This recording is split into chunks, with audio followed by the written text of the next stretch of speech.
the game on TV, though. It's a lot better and a lot more fun to watch on TV. You can see a lot more than it is watching it in person.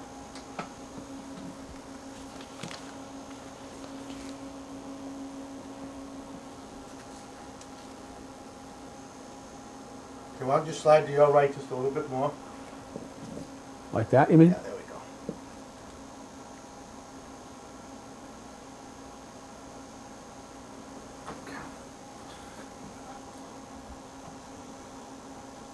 What the hell did I just do? Fucked it up, is what you did. You got out of the internet or something.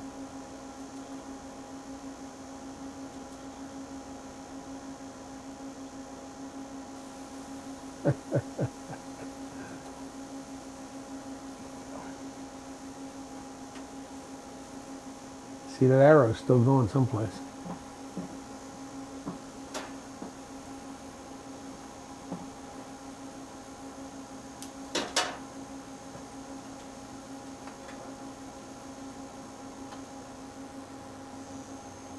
Okay, Rocky, why don't we start? Okay. See how we do? Good morning. I'm Rocky Carzo, the former football coach at Tufts University, and it's a pleasure for me to have an opportunity to talk on behalf of probably the most famous, well-known football player in the history of Tufts University. We'll really never ever forget this young man. When he first arrived at Tufts, I had black curly hair and no part down the middle, much more youthful looking, and by the time he graduated, I look like I am now. He was really distinguished himself as a student athlete on our campus, and it's really interesting that I have this opportunity to speak on his behalf. I don't think any of us will ever forget, what's his name? Mosco.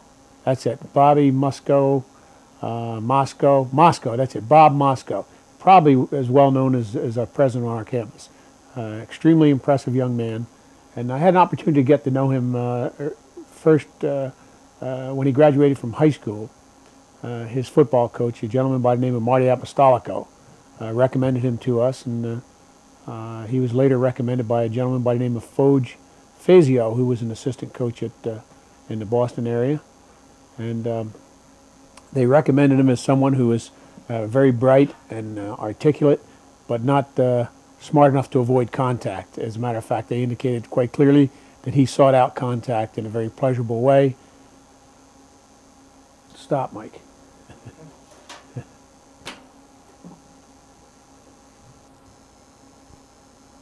Okay, Rocky, anytime you're ready. Well, on the strength of the recommendations that we received, we invited Bob to visit our campus. Why don't we start it from the top? Is that okay? From all the way from the beginning? Yeah, if we could. Because Sure. I Yeah. changed the lighting and the Sure. level of the sound and everything, so if we could.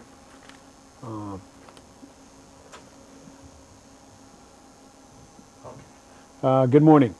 My name is Rocky Carzo, and I'm the former football coach at Tufts and presently the athletic director, and it's a pleasure for me to have a few words to say on behalf of probably the most distinguished and the most impressive and the best football player in the history of Tufts University.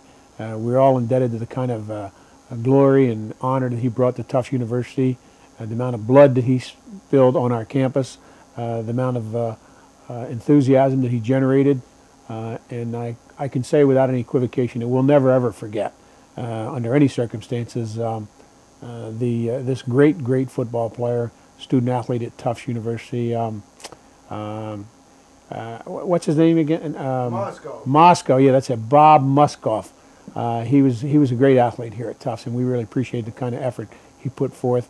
And it wasn't like we developed, and he came in as a well-developed athlete from Pittsburgh Central Catholic in Pennsylvania. He was recommended to us by a gentleman by the name of Marty Apostolico, and Marty was a good friend of mine, and we played together in college, and he owed me a lot of money, and this was his time to pay me back.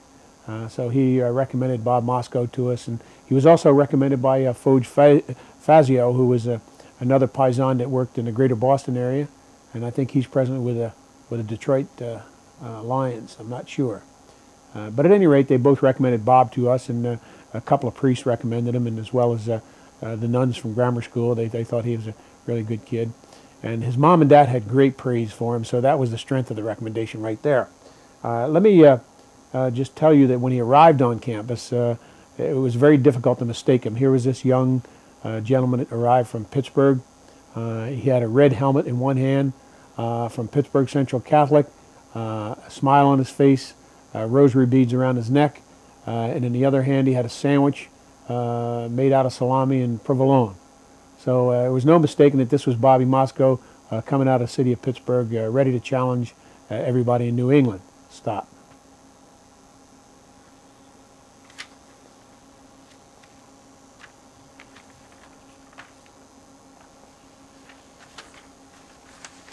How'd that sound, all right? Sounded good. Is that all of it? Or? No, I got a little more. Okay, you can continue if you want to just record it all on tape. Yeah, and then we'll, I'm not sure. Look at it and see if you like Yeah. it. Okay. Yeah. Well, on the strength of these recommendations, we invited Bob to campus, of course, and I told you about the magnificent picture that he created. I also remember very clearly that his mother telling us that he was somewhat dyslexic and that he always got left and right confused, and we found that out very quickly once he became admitted to Tufts and became a football player. It was clear that this whole designation of left and right confused Bob. It was a kind of a higher mathematical thing that was very difficult to interpret. So we decided that one way to make sure that he knew when we called defensive signals that left was left and right was right was to change the name. So we took something that was very familiar to him, and when we called defenses with Bob in the game, we had to flash in linguine for left and ravioli for right, and he never made a mistake after that. Time.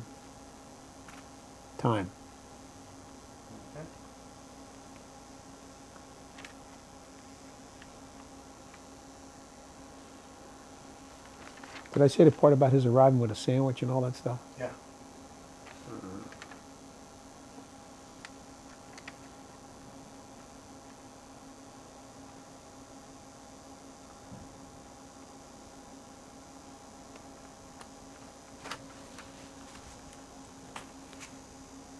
How long do you think that was? Probably 2 or 3 minutes. Was it? Okay. Yeah. Let me just tell you, in a very short period of time, we became quite impressed by Mr. Mosco's ability to play football. His interest, his enthusiasm, and his attitude were outstanding. He had everything but size. He had everything but speed. The one thing he really had was this high intensity of focus, his ability to concentrate on a task at hand.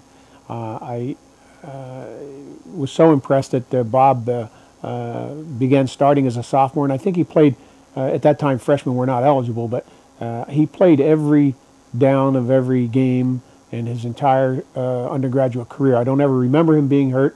Of course, his head was so hard you couldn't injure Bob. But in the process, he became distinguished as and had a lot of nicknames. One was Madman Mosco, and the other was Mean Man Mosco. But more importantly than anything, I think the one way that he could be characterized was the fact that he was bright and he was quick and strong with respect to the way he played on the field. He was so good, and as a matter of fact, he called defensive signal for us. And in those days, we flashed the defensive signals in, and Bob was not only good at interpreting the signals and calling the defenses, but strategically and tactically adjusting those calls in the middle of a game. Let me give you an example. For example, if I wanted him to call certain defenses, I'd say to him, 50 defense, jump to 40, and then I would say bang right, which would mean one linebacker would stunt, or I'd say blast, zone, 3, cover 3.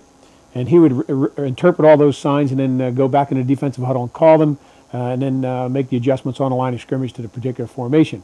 And he also had no leadway to make his own calls, but he did quite frequently, which means simply that as a linebacker, his famous liking and appreciation was for blitzing. He loved to do that. He loved to stunt and get into the backfield and raise havoc and find, and particularly loved to hit quarterbacks.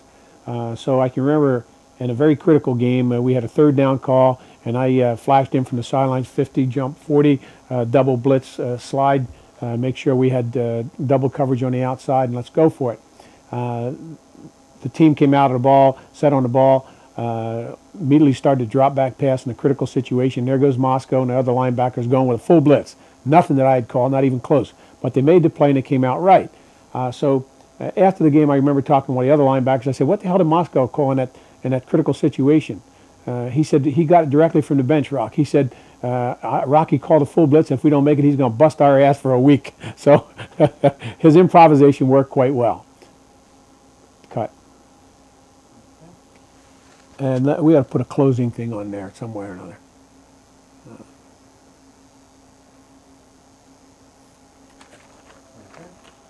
Bobby, as you probably realize, was elected captain in his senior year and brought our football team back to respectability. And the final year of his participation, he and I were both distressed extremely because we had a very poor season, but it may have been the best educational season we ever had. I recall talking to Bob a few years back on the telephone, and I said, how did a little Italian kid like you get to be president of some corporation out in Iowa or wherever you guys are from? And he said, Rock, I never ever forgot that senior year. He said, I never ever forgot being 1-7. He said, and I promised myself that I'd never be 1-7 again. And I laughed heartily and appreciated that very much. As a matter of fact, I got choked up listening to it. And I said, you know what, Bobby? And he said, what's that? I said, I made the same promise. And right after that, things started moving in a lot different direction. And we took hold of where we were going to be in the future and got after it. I never did get a chance to meet his parents, but I would like to commend them on raising this unique individual who really is authentic. He has a heart as big as a tiger. He loves people. He enjoys people very, very much. And I think if I had to characterize him, I'd say he's a winner in every sense of the word. And in our business, a winner means that he's someone who keeps his goals in clear focus. By the same token, we categorize losers as those people who are dominated by their problems. And Bob has never been dominated by his problems. He lifts all those around him to a level to their highest level of performance. And I wish him all the best and hope that he and his family have a happy, healthy, prosperous life.